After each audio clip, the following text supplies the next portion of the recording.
I'm texting Dog, no response. His manager. So you worried at this point? I thought me me and Snoop were going to jail. I thought I was going to be responsible for getting Snoop in trouble for something. I was like, fuck, man, what did I do? I felt sick to my stomach. I'm Louis Cole. Welcome to the Recharged podcast. In this series, I invite fellow content creators and artists to explore exciting ways to make a difference in the world.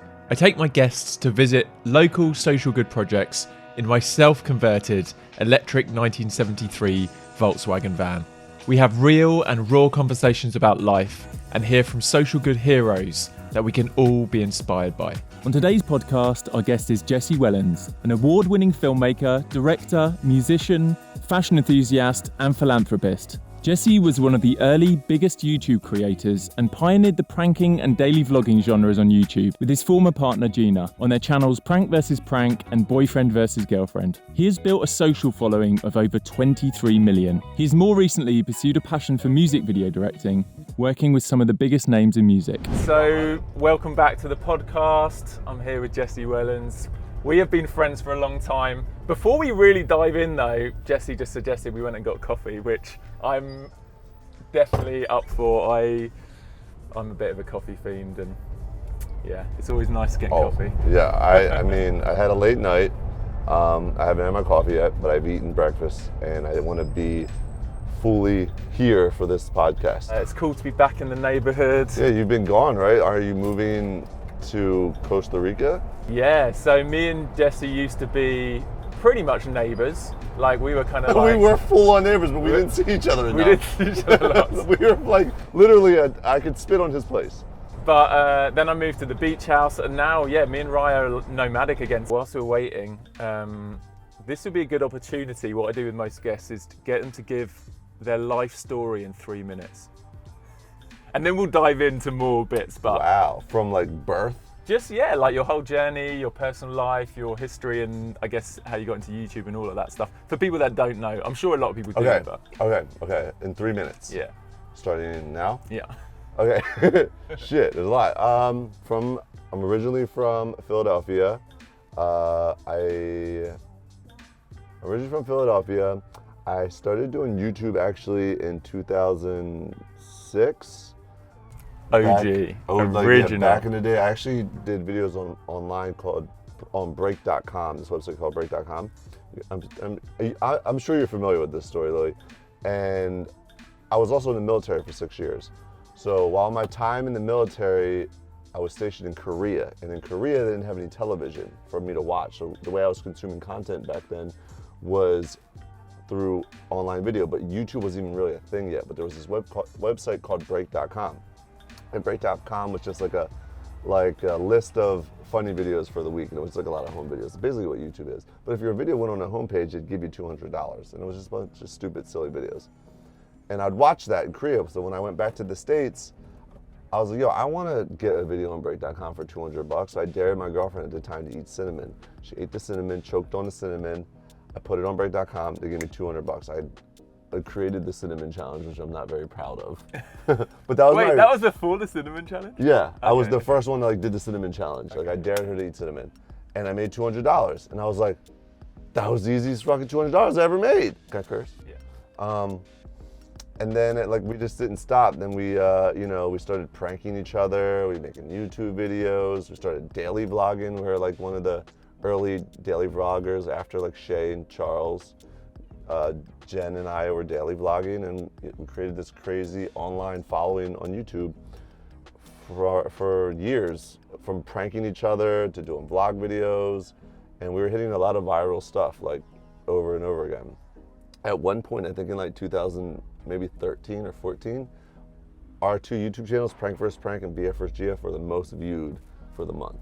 Like for 3 months. Oh, wow. You know how like Mr. Beast is probably the most viewed. Like in that So you were like right at the for top. like three months in that year, we were like we were not just the top, but 1 and 2. We had 2 YouTube channels. Like I was like, yo, we're crushing it. Yeah. So we did that shit forever, and then like daily vlogging get burnt out, and relationship fell through with me and my ex, and I became such a great filmmaker for making videos every day for 6 years straight. I vlogged every day for 6 years straight. So vlogging for 6 years straight was stressful. I was like my mental health was messed up, but I made 4,000 videos, so I got really good at storytelling and creating and editing. So I moved to LA, and now I'm trying to step more into bigger productions, movies, music videos. Just did a music video. I did music videos for Snoop. We can get into all that crazy stuff.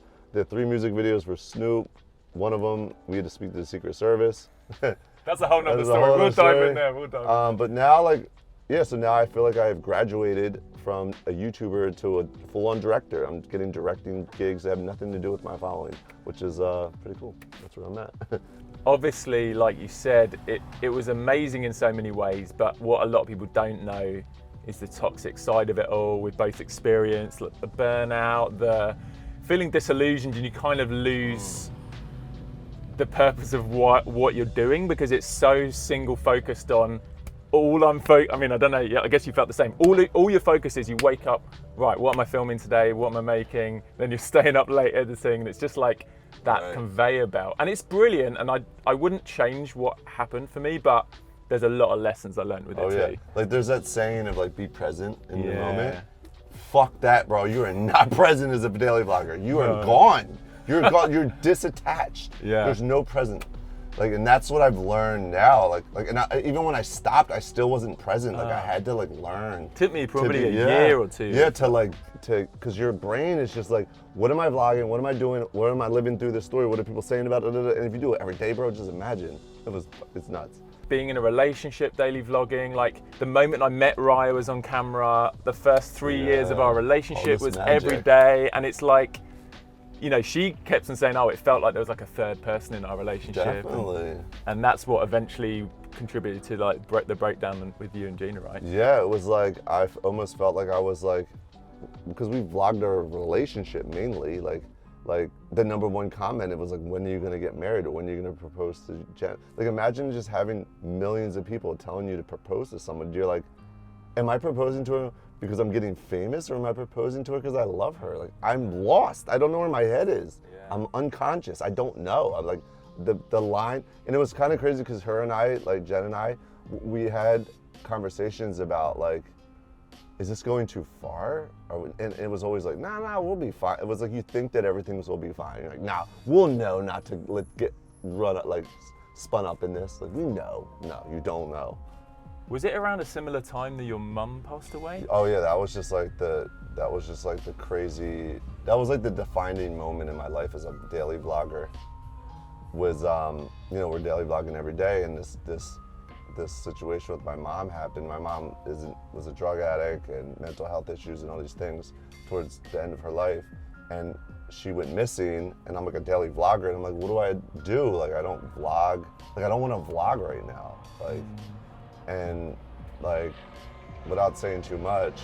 Yeah, you don't need to share too much, but I don't want to get all emotional, but like, I lost my mom, and at that moment, I'm just like, did I not spend enough time with her? Was I vlogging too much? And I stopped. That's when I kind of was like, I just felt like running. Like, at that moment, I just wanted to run. So my first instinct was like, I don't want to vlog. I need to distract myself. I broke up with Jen like 3 weeks after my mom died, and I broke up with her because I was just like panicking. I was like, I need to run, and I just like packed 2 suitcases and went to New York and like distracted myself in the most toxic way.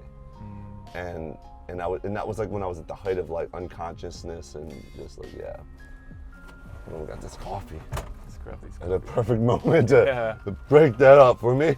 Yeah. Well, we don't need to dive into much. No, we can. This is why we do these things. Right. Let's go in.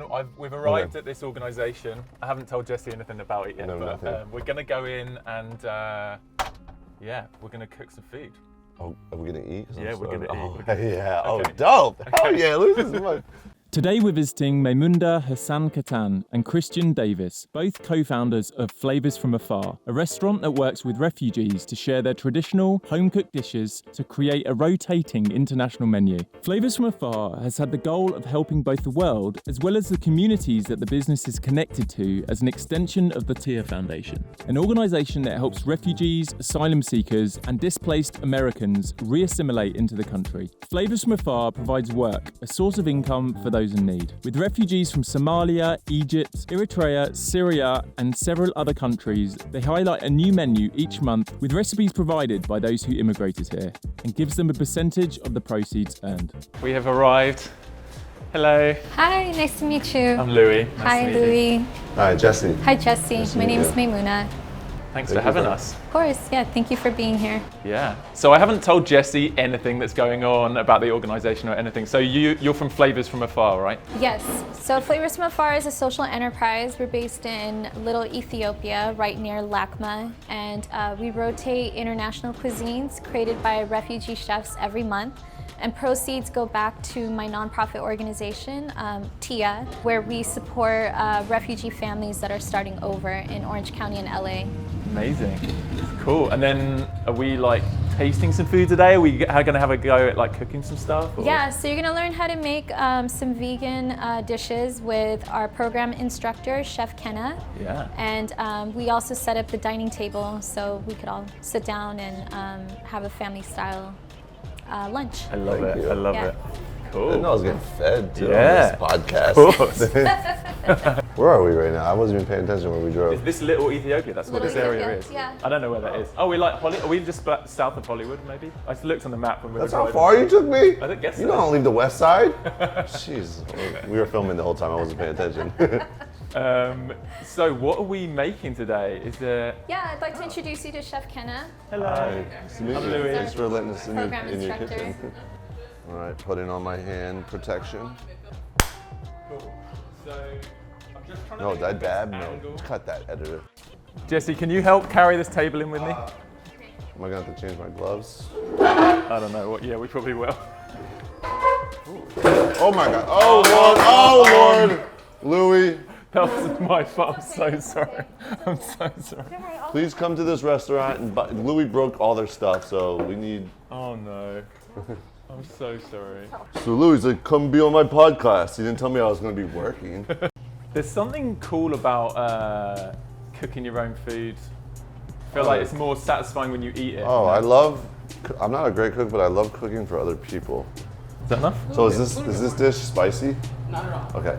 You're not a spicy person, Jesse? Not a super spicy person. This dish, right, is this something that was like brought in as a recipe from one of the refugee chefs? Yes. Are what's your heritage? Are you from locally, or have you got your like family refugees or? Oh no, I'm from San Diego. Okay, cool. Yeah, I was like, I didn't want to assume, but I'm like,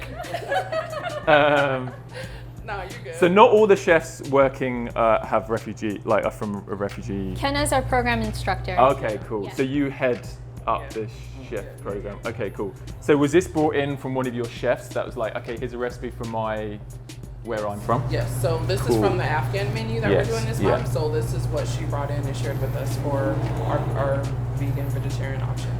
So we're just gonna fold it over here, like you're making a cone, like you said, and then we're gonna use that as our glue. And then we're gonna use our finger here, and then we're gonna fold it over and seal the deal. Okay, origami style. That's right. I got this. Okay, am I Built trying? a paper airplane before. Oh, right? yeah, I got this. Come on, man. You got this. Damn. There you go. So you went For- you good. So for- put your finger there. Bam. Go ahead and add the Why my finger here? Oh, to hold that seal? Yep, Okay. To keep that shape. Okay. There you go. Then the glue. Okay. Glue goes It's like an art project. here? Yep. More than that, There definitely. you go. There you go. Do you know what's so fascinating is seeing how different cuisines evolved from different parts of the world? Like there's similarities, but then there's like completely different things as well sometimes. It's like, Oh, okay. Oh, you want to seal it? Okay. Now we're gonna bring it down and seal it. Seal it. With the glue hand, or it doesn't matter? Bada bing, bada boom. Every country has their fried triangle something, right?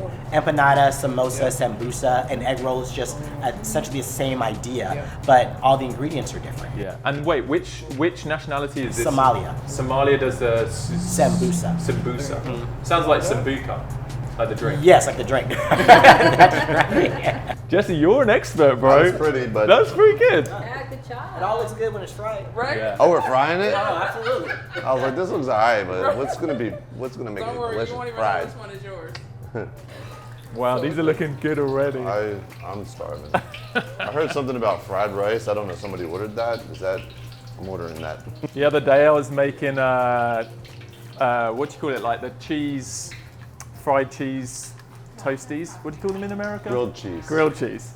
In the UK.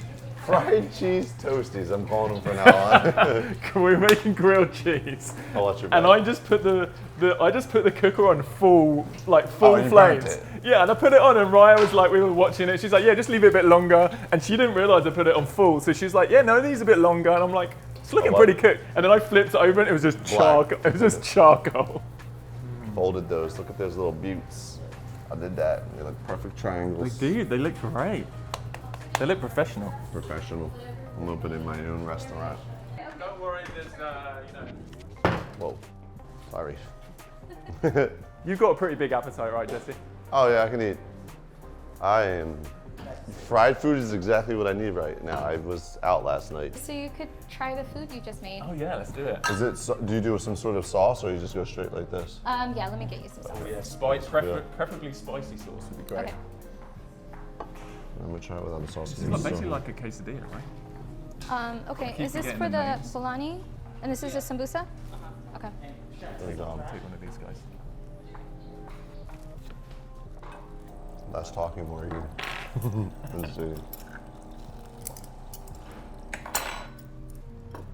We'll save some for you, Justin, don't worry.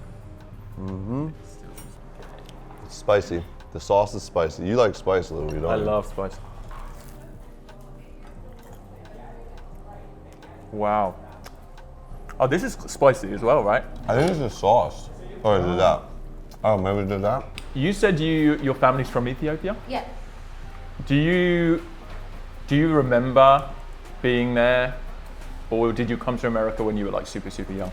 Yeah, I was young enough, like 3.5 years old. So all I know is their stories. I didn't go back to Ethiopia until 2014. My husband and I went as like a Valentine's gift. It was really emotional. We didn't spend as much time there as I'd like to. I think if I go back, I'd probably spend like 2-3 months to really immerse myself.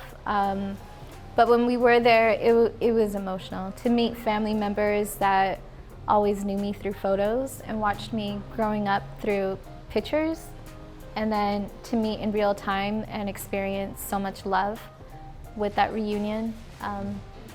Yeah. Well, thanks for this experience today. Like, it's been amazing. Thank you so much. Great food. We learned some new cooking skills. Definitely. Definitely. Make some boosters at home and let us know how they come out for real. Yeah. Let's do it. Cool. Thank you. But that was cool, man. That was really cool. She got a lot of, I like what she's doing for the world, and it's nice to hear someone that, you know, went through it and is trying to help others. Yeah, it's cool to hear other people's stories and like what they're passionate about, and obviously like it's so different from the world we're in. And can you share the whole story that we were talking about over lunch with Snoop and stuff? I have the same manager as Snoop in the digital space. He gets me and Snoop a job to play a video game live at EA. I remember that. Yeah, we streamed like Battlefield or something together, just me and him. And then they did it a bigger one, but it was just me and him at EA in Playa Vista. And I get there, my manager knows that I want to step more into directing. I'm in the green room. I've met Dogg a couple times before, but he probably didn't remember, like just quickly. But so we're sitting in the green room and I see Dogg. My manager's like, Nick, his name's Nick. He's like, Snoop, Jesse really wants to be doing more directing. You should let him direct one of your music videos and he can post it on his YouTube channel, because Snoop knows I have a lot of followers. He's like, no questions asked for shizzle. That's what he said. I was like, wow. I didn't know my manager was gonna say that. I was like, whoa, wait, what's happening? And you said to your manager, I want to direct a music video? Yeah, okay. Like he knows that but I didn't know he was gonna tee that up right then. Oh, that's so good. So then we play the video game. Snoop is really getting frustrated at the game, and we're live, and they won't let him smoke weed in there. Come to find out his controller was inverted the whole time. It's just kind of funny. But so we're done. We're done playing, and then I was like, Dogg, let's go smoke one, because he rolls around in a Sprinter van. Yeah. I was like, let's go smoke one in your Sprinter van and talk about this video for like 10 minutes. He's like, okay. I was like, oh shit, this is what's happening. So go in his van, lights up 2 blunts, we're like smoking, and I'm just getting super high and super creative. I get kind of creative when I'm stoned.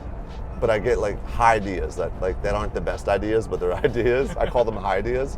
And I'm just like, yo, dog, we can make this world of clowns, because like, you know, the world's kind of like fucked up right now. This is 4.5 years ago, and we're all acting like idiots. And like we could put Resident Evil dogs in it, because I just saw this video of like these dogs that they casted for Resident Evil that I thought were cool. I'm like, we could cast them, and this, that, and the other. I'm just saying all this crazy shit high in the van. He's like, all right, cool, I'm into it. Give me your number. We exchange numbers. He's like, I'll give you the song in an hour. I got it. I got a song for you. Like, he already had it. Hour goes by, 2 hours go by, nothing from dog. A day goes by, nothing. I'm like, oh, this isn't happening.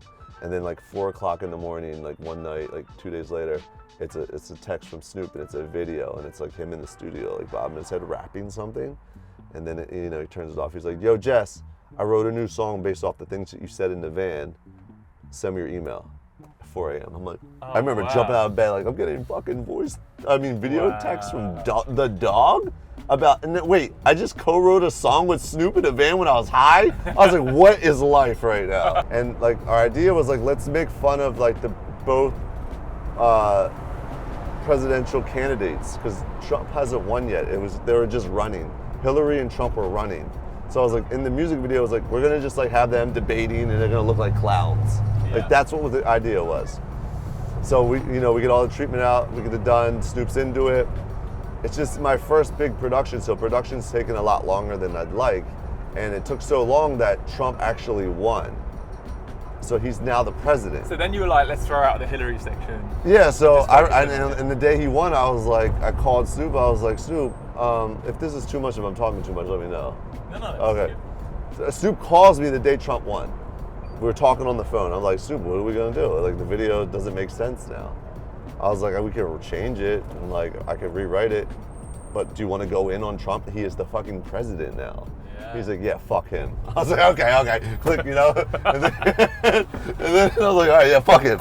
I was like, I'm into it too. So then we wrote it that like, now in the video. And what was the Trump character? What were you called? Ronald Clump.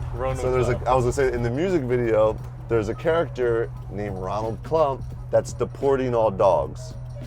Because it was when he was deporting, like, everyone was this controversy, like he's deporting all illegals. Yeah, I remember when he was like, when he first came into office, it was like closing the borders to all Muslims. Yeah, all this crazy shit. I was like, what? So in the video, Ronald Clump, deporting all dogs, we do that part. And then at one point in the video, like, he shows up to Dog's house, and Dog comes out with a gun, points it at his head, pulls the trigger, and a flag pops out, says bang, doesn't actually shoot him. All right, so the video took me forever to edit. I post it. It went pretty viral, didn't it? Right, so I send it to Snoop. I get no response from him. Like, is this cool, not cool? Can we post it? I get to post it on my YouTube channel. He never answered me, so I'm just like, okay. I posted it, smoked a fat blunt, went to bed. I was so tired. Oh, so you didn't even get the go-ahead from him? No. But he knew, he saw the whole creation. He was there. So I was just so tired because I was up that last night, completely 24 hours getting it done, and then I posted it. Then I wake up the next day, and Snoop Dogg is trending everywhere. Everywhere, but it's negative. It's like, this is disrespectful, this is... but who's saying that? Right-wing media. Okay. So right-wing media is doing exactly what I was demonstrating in the video. It's all get played perfectly to my advantage, the way I thought it would. Yeah. Like, I remember when I went to bed that night talking to James at Help Me Make It, I was like, yo, if Trump tweets about this, we fucking win. That's what I remember we kept saying, we win. And so, but it started out right-wing media bashing Dog. He's going to jail, all this shit. I'm texting Dog, no response. His manager. So you worried at this point? I thought me and Snoop were going to jail. I thought I was going to be responsible for getting Snoop in trouble for something. I was like, fuck, man, what did I do? I felt sick to my stomach. I thought helicopters were flying. Bro, it was the most intense. Like, so Snoop's not answering me. His management was like, do not talk to anybody. Media wants to talk to you. You cannot talk to them. Wow. Promise us. Let the art speak for itself. That's what his manager said. Like, TMZ's hitting me up. I want to take all these. They want me to go live on CNN and shit. And I want to do it. I'm like, I want to do that. But they're like, don't. So I was like, I respect the Dog. Like, I got to do what he says. It's his team. I was like, all right, I respect that. I won't take any fucking meetings. Like 2 days go by, 3 days go by, I'm sick. I think I'm going to jail. Like all this media is coming out. Like politicians are getting shown this photo. And the media did exactly what I thought. They took shit out of context and was delivering it fake, you know? Like not the full story, because Ronald Trump didn't get shot in the video, you know? He got pranked. Yeah. So, but they're delivering it like he did. Like he assassinated the clown in the video, you know? Which is like what I kind of wanted, but now that it's happening, I'm like, uh-oh, is this too much? And then Trump tweets it. He tweeted, what did he say? Quote, I didn't remember seeing yeah, I saved the tweet. I was gonna put it in a frame. He said, with Snoop Dogg's dying career in all, if you were to point the gun at Barack Obama, jail time. That's what he tweeted. Wow. And I was like, oh shit, now what's gonna happen? So when he did that, left-wing media was like, yo, why is the president in a rap beef with Snoop? We watched the video. This isn't bad. This is parody. This isn't bad. Now Snoop is a fucking hero, legend, the man. He's blown up even higher, and everyone thinks he's the fucking man, right? And now he's texting me. Fire emojis, gas emojis, he's happy. So he was probably freaked out like, too. Shit, yeah, same like me. But now he's like, no, you're a hero now. It worked. It fucking worked, dog. We did it. So now everything's cool, but I'm still like talking to lawyers. I'm like, can I get in trouble for this? Like, and then like Snoop's lawyer calls me and was like, yo, the Secret Service just hit us up. They want to talk to Snoop and they want to talk to you. This is Snoop's lawyer. He's like, we agreed to take a meeting with them. You can just, piggyback on our meeting and we all meet together, or you could say go fuck themselves, but they'll come find you. That's what he said to me. Wow. I was like, no, I'll jump on the meeting with you. I'll jump in the meeting with you guys. Let's go. Like whatever, what I need to do. Dude, this is crazy. I can't believe this happened in my life, thinking about it now. I think it might be one of the craziest stories I've ever heard. And then, I had to wait a week. So for a whole week, I was just like, trying to think about my story, like why I made this video, to tell the Secret Service. And I'm just like, so they bring us in. I had this poetic way of delivering the reason for the art, ready to go. I had a whole week to think about it. Yeah. We go in. Do you remember what that was? Yeah, sort of. So we go in, we sit down. Secret Service comes in, it's like three people, 2 guys and a girl, look like ex-military. They seemed a little bit nervous. I'm like, why are they nervous? Because it's freaking Snoop Dogg, So me, Snoop Dogg, Secret Service, we're here. Here we go. We're like, all right, we just wanted to bring you guys in. We want you to know that you did not do anything illegal. This Good start. This isn't illegal what you did. This is parody. Inciting violence on the President of the United States is a concern here. But what you did is not that. It's parody. We get it. But it's our duty as the Secret Service, at any capacity, if anybody threatens any sort of violence at all, ever even talked about in a bar, we gotta follow up. This is our duty. And this is us following up.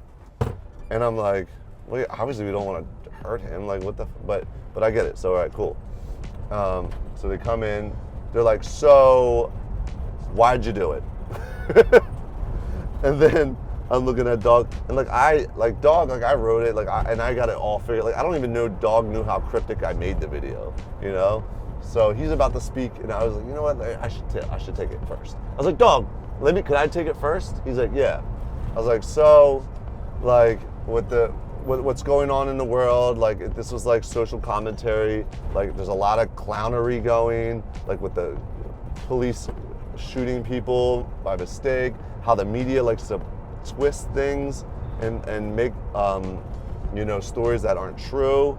And as far as the president's concerned, as you could see in the video, we didn't actually shoot him, and the media switched it into something that it wasn't, and turned it in more than it is, and that's why you guys are here, because the media, it worked. Like the whole video kind of worked, and this was like a universe that doesn't exist. It's like Batman, That's what I said. Remember I said that, but I was just like, it was to create some commentary around what's going on in America right now, and the media flipped it. That wasn't what it was presented. Thanks for being a part of the podcast. Yo, we made it. Where can people find you, your videos and your channel and stuff? So probably at AMC theaters, movie theaters, Blockbuster. They still exist. Maybe they'll make it to Blockbuster. No, Netflix. Maybe no. Just, Jesse on YouTube. That's it. I don't know if you know that. I got them to switch my old username from PrankVsPrank to just JESSE. Nice. And, Twitter, Instagram. Sweet. I'll link them below. Thanks, bro. Thanks so much for having me. That was fun. Yeah, it was. Yeah, sick, man. Nice.